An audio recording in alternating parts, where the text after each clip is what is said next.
నువ్వు తింటేనే సౌండ్ వినిపిస్తుంది నాకు ఇక్కడికి. ఒకసారి చూపి.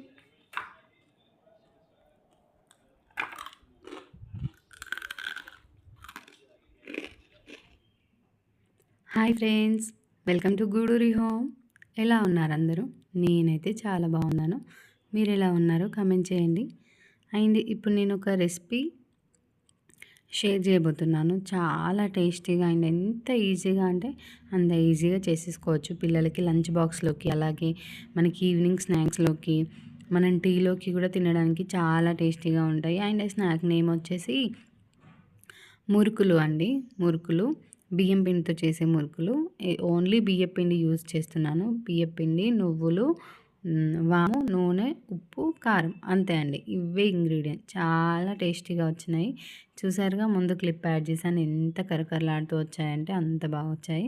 అండ్ దానికోసం ముందుగా నేను బియ్యం పిండి జల్లించి తీసుకుంటున్నాను అన్నట్టు. మనం జల్లెడ పట్టామనుకోండి, మనకు కొంచెం దొడ్డుగా పిండి ఉన్నా కూడా మనకి మంచిగా మెత్తగా వచ్చేస్తుంది కదా. అందుకోసమని ఫస్ట్ నేను జల్లెడ పడుతున్నాను. అండ్ ఇలాగా మనం పిండిని జల్లించి తీసుకోవాలి. క్వాంటిటీ అనేది మన ఇష్టం అండి. నేనైతే ఈ క్వాంటిటీ తీసుకున్నాను. మెజర్మెంట్స్ అయితే ఏం లేవు పర్టికులర్గా. అన్నీ నాకు తెలిసిన అందాజలో వేస్తాను అన్నట్టు. ఫస్ట్ వచ్చేసి సాల్ట్ వేసేస్తున్నాను, యాజ్ పర్ టేస్ట్ అన్నట్టు. కావాలంటే కలుపుకోవచ్చు, లేదంటే వేసేప్పుడు కొంచెం తక్కువ వేసుకోండి, ఎలాగైతే అలాగా. అండ్ నెక్స్ట్ వచ్చేసి కారం. కారం అయితే చాలా తక్కువగానే వేసుకోండి, మరీ ఎక్కువగా వేసుకోవాల్సిన అవసరం లేదు. మురుకుల్లో ఓన్లీ సాల్ట్ వేసి కూడా చేస్తారు. నేను కారం ఎందుకంటే కొంచెం టేస్టీగా వస్తుంది అండ్ కలర్ వస్తుంది, మెయిన్ కలర్ కోసమనే వేసుకున్నాను. అండ్ నెక్స్ట్ వచ్చేసి నువ్వులు అండి. నువ్వులు అయితే ఎక్కువ క్వాంటిటీలో వేసుకోండి. ఎంత ఎక్కువ నువ్వులు ఉంటే అంత కరకరలాడుతూ వస్తాయి. నేను అలాగా 2-3 పిరికిళ్ళు తీసి వేసేసాను. అండ్ ఓమ. ఓమ మీన్స్ వాము అన్నట్టు. వాము కూడా కొంచెం వేసుకోవాలి. అది కూడా మన ఇష్టం అండి, ఎంత అంటే అంత వేసుకోవచ్చు. దీనికి పర్టికులర్ మెజర్మెంట్స్ ఈ పిండికి ఇంతే వేయాలని ఏముండదు. ఓన్లీ ఉప్పు, కారం మాత్రమే కరెక్ట్గా వేసుకోవాలి. ఎవరి టేస్ట్కి తగ్గట్టు వాళ్ళు వేసుకోవాలి. కొంచెం చప్పగా తినేవాళ్ళు కారం తక్కువ వేసుకోవచ్చు. పిల్లల కోసం చేస్తున్నాం కాబట్టి కొంచెం కారం తక్కువగా ఉంటేనే ఎక్కువ ఇష్టపడతారు. అండ్ కొద్దిగా వాటర్ వేస్తూ పిండిని ముద్దలా కలుపుకోవాలి. అండ్ దీన్ని మనం వచ్చేసి మురుకుల గొట్టం ఉంటుంది కదా, అందులో వేసి ఒత్తుతాము. సో దానికి తగ్గట్టు పిండి కలుపుకోవాలన్నట్టు.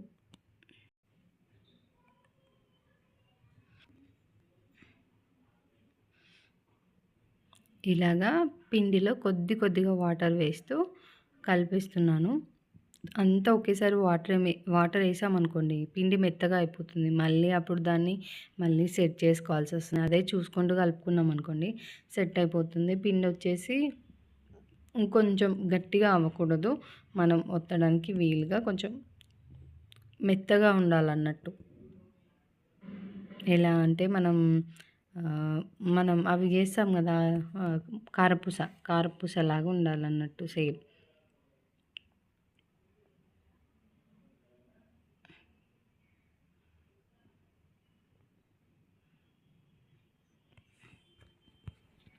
నేను ఇందులో నార్మల్ వాటర్ వేసే పిండి మొత్తం కలుపుతున్నాను. కావాలంటే వేడి నీళ్ళు కూడా వేసుకోవచ్చు. కానీ ఇలా చేసిన చాలా క్రిస్పీగా వచ్చాయి. మీరు చూసారుగా, ముందు క్లిప్ యాడ్ చేశాను. And this is the best way అనిపించింది నాకు. నేను ఎప్పుడైనా ఇలానే చేస్తాను. ఇంకా హాట్ వాటర్తో చేసినప్పుడు కూడా ఇంత టేస్టీగా ఎప్పుడు రాలేదు. ఇదే సూపర్ టెక్నిక్ అన్నట్టు.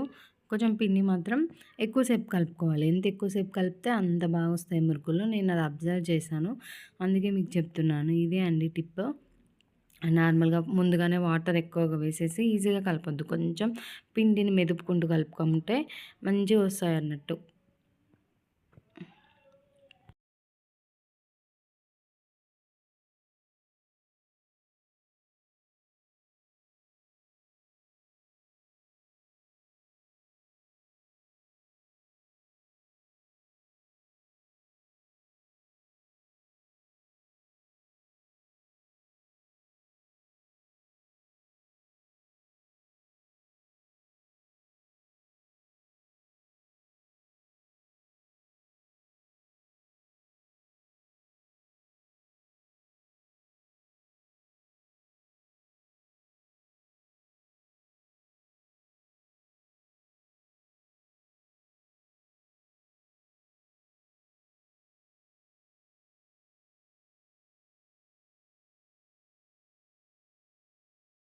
చూడండి ఈ విధంగా నేను పిండి మొత్తం కలిపేసాను. అండ్ ఈ పిండి క్వాంటిటీ చూడండి ఇంత అయిపోయింది.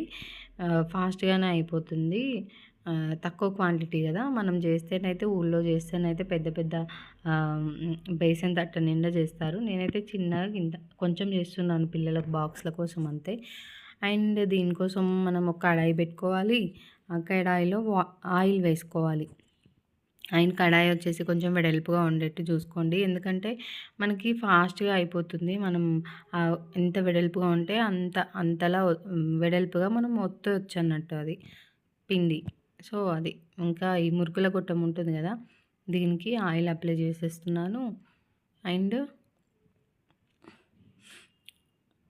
దాంట్లో మనం పిండి మౌల్డ్ ఏస్తామన్నట్టు దాంట్లో. దానికి పిండి వేసేస్తున్నాను.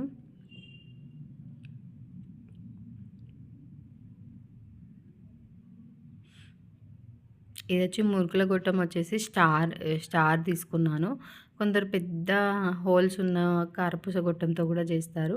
బట్ ఇలా చేస్తేనే షేప్ గానీ, ఆ క్రిస్పీనెస్ గానీ వస్తది అని నేను అనుకుంటాను. అందుకోసమే ఇలా చేస్తానన్నట్టు. అండ్ ఇలా నిండుగా వేసేయాలి. అండ్ నా దగ్గర ఇది ప్రెస్ చేసేది కాదు, చుట్టూ దింపేది ఉందన్నట్టు. చాలా ఈజీగా అయిపోతుంది. మనం ఎక్కువ ప్రెషర్ పెట్టాల్సిన పనుండదు. ఎవరైనా ఈజీగా చేసేయొచ్చు. చిన్న పిల్లలు కూడా ఫన్నీగా చేయొచ్చు. అంత బావుంటుంది ఇలాంటివి. మనం ఒత్తాలి అంటే కొంచెం ఎక్కువ ప్రెషర్ యూజ్ చేయాలి. ఎక్కువ స్ట్రెస్ అయిపోతాము. చేతులు నొప్పొస్తాయి. దీంతోనైతే అలాంటివి ఏముండదు. ఈజీగా చేసేసుకోవచ్చు. అండ్ ఆయిల్ హీట్ అవ్వనివ్వాలి. ఆయిల్ హీట్ అయినప్పుడు మాత్రమే మనం మురుకులు ఒత్తాలన్నట్టు. లేదంటే అంతా మన మురుకులకి ఆయిల్ పీల్చేస్తుంది. చూడండి ఇలా వస్తదన్నట్టు. అండ్ ఆల్రెడీ ఆయిల్ హీట్ అయింది. ఇంకా మనం మురుకులు ఒత్తేసుకోవడమే. అండ్ మురుకులు వచ్చేసి కావాలంటే చిన్న చిన్న బిల్లలుగా ఒత్తుకోవచ్చు. లేదంటే ఇలా పెద్దగా కూడా చేసుకోవచ్చు. నేనైతే ఫాస్ట్‌గా అయిపోవాలనేసి ఇలా చేశాను. అండ్ లాస్ట్‌లో కొన్ని చిన్న చిన్న మురుకులు కూడా చేశాను. అవి బాక్స్‌లోకి. అండ్ ఇదొచ్చేసి పిల్లలు ఇంట్లో తింటారు. ఈవినింగ్ గానీ, వాళ్ళు మార్నింగ్ గానీ, వాళ్ళు ఎప్పుడు తినాలనిపిస్తే అప్పుడు తినేట్టు ఇలా పెద్దగా చేశాను. అండ్ ఇవన్నీ చిన్న చిన్నగా కూడా విరుచుకోవచ్చన్నట్టు. విరుచుకొని మనం గిన్నెలో వేసుకొని తినొచ్చు. దానికోసమని ఇలా చేశాను. నాకు ఫాస్ట్‌గా అయిపోవాలని వర్క్ అంతే. చూడండి ఇలా తిప్పుకుంటూ 2 సైడ్స్ కాల్చుకోవాలి. అండ్ ఎలా తెలుస్తుందంటే మురుకులు కాలాక ఆయిల్ ఇలా నురగలు రావడం తగ్గిపోతుంది. వేడి తగ్గిపోతుంది. సో, అది ఇండికేషన్ అన్నట్టు. అండ్ మురుకులు పర్ఫెక్ట్‌గా కాలినాయని అర్థము. చూడండి ఆయిల్ హీట్ అవ్వడము, ఆ బబుల్స్ రావడము ఆపేస్తుంది. ఆపేసిందంటే అది పర్ఫెక్ట్‌గా ఆహ్, ఉడికిపోయింది. అండ్ అలాగే కాలింది. క్రిస్పీగా కూడా అయింది అని మీనింగ్ అన్నట్టు. చూడండి ఆల్మోస్ట్ తగ్గిపోయినాయి కదా! నురగలు రావడము. ఇంకా ఇది పర్ఫెక్ట్ టైం అండి. తీసుకొని పక్కన పెట్టేసి ఆయిల్ మొత్తం వెళ్ళిపోయేలాగా అలా పక్కన పెట్టుకోవాలి. అండ్ మురుకులను వచ్చేసి టైట్ కంటైనర్‌లో వేసి చల్లారనివ్వాలి ఫస్ట్. మురుకులు చల్లారిన తర్వాత మాత్రమే టైట్ డబ్బాలో వేసుకొని పెట్టుకుంటే వారం 10 రోజులైనా కూడా అదే క్రిస్పీనెస్‌తో, అదే టేస్ట్‌తో ఉంటాయండి. ఇదిగోండి ఇలాగా రిమైనింగ్ పిండి మొత్తం ఇలా ఒత్తేసాను. అండ్ లాస్ట్‌లో చిన్న చిన్న బిల్లలుగా మన షాప్‌లో దొరుకుతాయి కదా! అలాగా చేశానన్నట్టు. చూసారుగా ఆయిల్ అయితే అస్సలు పీల్వలేదు. ఇదైతే చాలా బాగా అనిపించింది నాకు. మురుకులకి నార్మల్‌గా కొంచెం ఆయిల్ పడుతుంది. అందుకే అవి అంత టేస్టీగా ఉంటాయి. బట్ ఈసారైతే ఆయిల్ చాలా తక్కువగా అంటే తక్కువగా పట్టింది. అండ్ చాలా బాగా వచ్చాయి. ఈ బియ్యం వచ్చేసి రేషన్ బియ్యము. అందుకే అంత బాగా వచ్చాయి మురుకులు.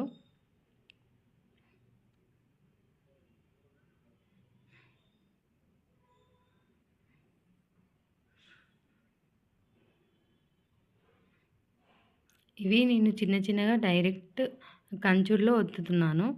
అండ్ ఇలా ఒత్తితే చెయ్యి కొంచెం ఎక్కువగా వేడిగా అనిపించింది. సో, దానికోసం నేను ముందు ట్రే పెట్టుకొని ట్రేలో ఒత్తేసి వేశాను లాస్ట్‌లో.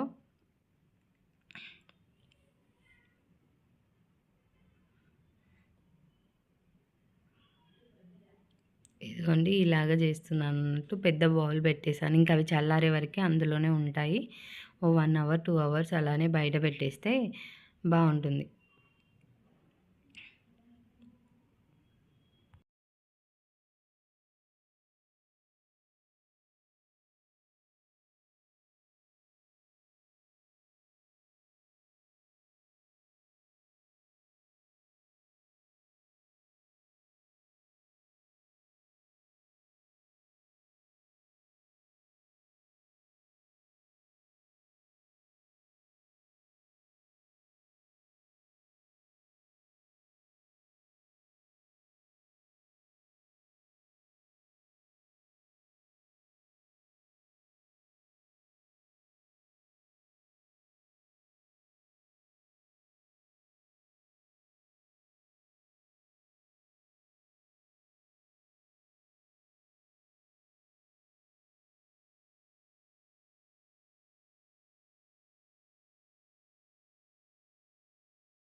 అంతే ఫ్రెండ్స్. ఎంతో ఈజీ అయిన అండ్ టేస్టీ అయిన రెసిపీ అండి.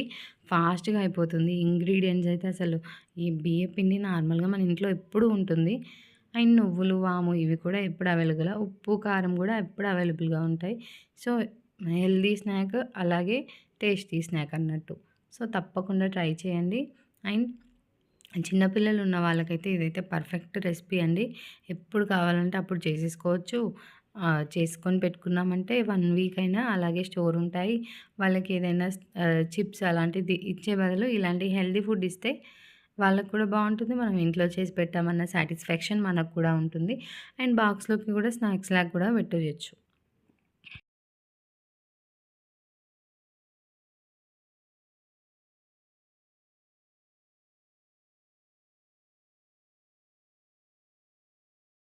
చిన్న చిన్నగా చేశానన్నాను కదా! ఇవే అండి. ఇలాగా మనం ఒక ప్లేట్‌లో ఒత్తుకున్నామంటే తీసి వేసేయొచ్చు. ఆహ్, విరిగిపోవు. చాలా బాగొస్తాయి. డైరెక్ట్‌గా మనం ఒత్తి పెట్టుకొని అన్నీ గూడా ఇలా చేసేసుకోవచ్చు. క్లాత్ ఏసుకొని మొత్తం అన్నీ ఒత్తేసి ఇలా వేసేసుకోవచ్చు. బట్ నేను ఓన్లీ బాక్స్‌ల కోసం మాత్రమే అలా చేశాను. అండ్ ఇలా వస్తాయన్నట్టు. చూడండి సేమ్ షాప్‌లో లాగా. ఇవొచ్చేసి ఫైనల్‌గా నేను చేసినవి నువ్వులు చూడండి ఎలా కనిపిస్తున్నాయో అలా ఉంటేనే మురుకులు క్రిస్పీగా ఉంటాయి. అండ్ వాము కూడా వేసుకోండి. పిల్లలకి దగ్గు అది రాకుండా ఉంటుంది. అండ్ టేస్టీగా కూడా ఉంటుంది. సౌండ్ వినిపిస్తుంది. Super, very crispy, crunchy. నువ్వు తింటేనే సౌండ్ వినిపిస్తుంది నాకు ఇక్కడికి. ఒకసారి చూపి.